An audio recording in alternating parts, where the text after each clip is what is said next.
करता हूं कि एक मजदूर के रूप में आपके जो अधिकार थे वो अधिकार आपको मिले, इसके लिए संसद ने कभी कानून बनाया ही नहीं।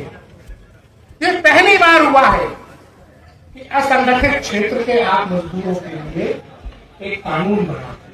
भारत की संसद ने नए 4 श्रम कानून बनाए और उसमें असंगठित क्षेत्र के मजदूरों के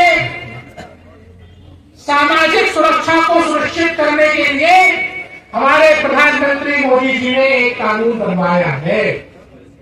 और वह कानून क्या तय करेगा? हम लोग कठिन परिस्थितियों में काम करते हैं।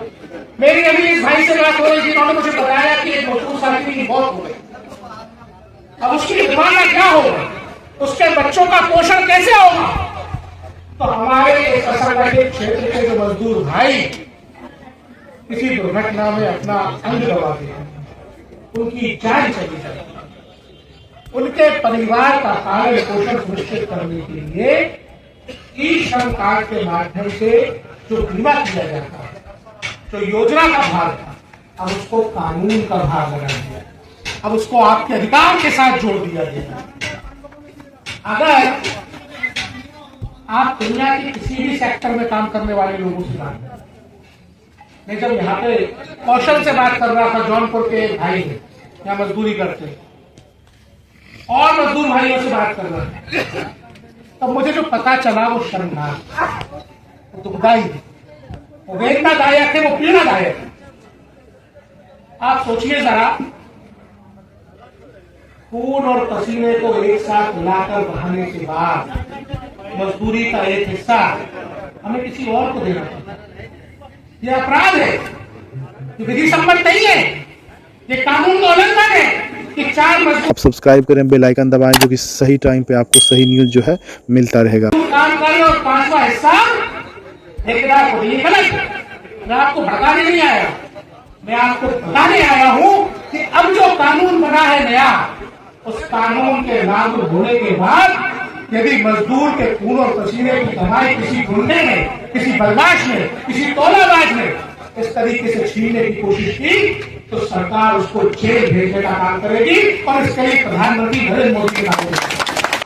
और मैं सुबह से लोगों को ये समझा रहा हूं कि ई श्रम कार्ड के माध्यम से आपका जो आयुष्मान कार्ड बना है, वो आयुष्मान कार्ड आपको और आपके परिवार को 5 लाख रुपए तक का मुफ्त इलाज प्राइवेट अस्पताल में देने का वायदा करता है।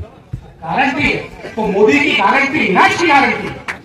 लेकिन ये दुर्भाग्यपूर्ण परिस्थितियां हैं कि दुर्भाग्य से बंगाल राज्य में उसका पालन नहीं हो रहा। अब मैं भी किसी को बता रहा था, इस साधु संतों की तरह ही मजदूरों का स्वभाव होता है। हमारा स्वभाव साधु संतों से अलग नहीं होता।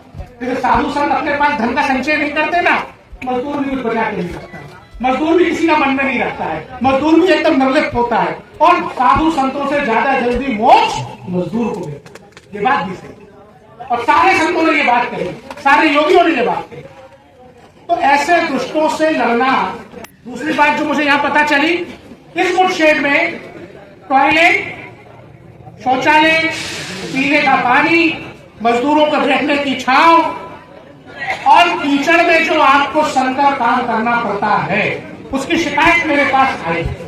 और इस शिकायत पर मैं संबंधित अधिकारियों को, संबंधित विभागों को नोटिस करूंगा और फिर तय मानिए कि आगे आपकी इस समस्या का निदान करवाऊंगा और दोबारा फिर यहाँ आऊंगा। जब आपकी इन 3 समस्याओं का निदान हो जाएगा, उसके बाद यहाँ मैं दोबारा आऊंगा।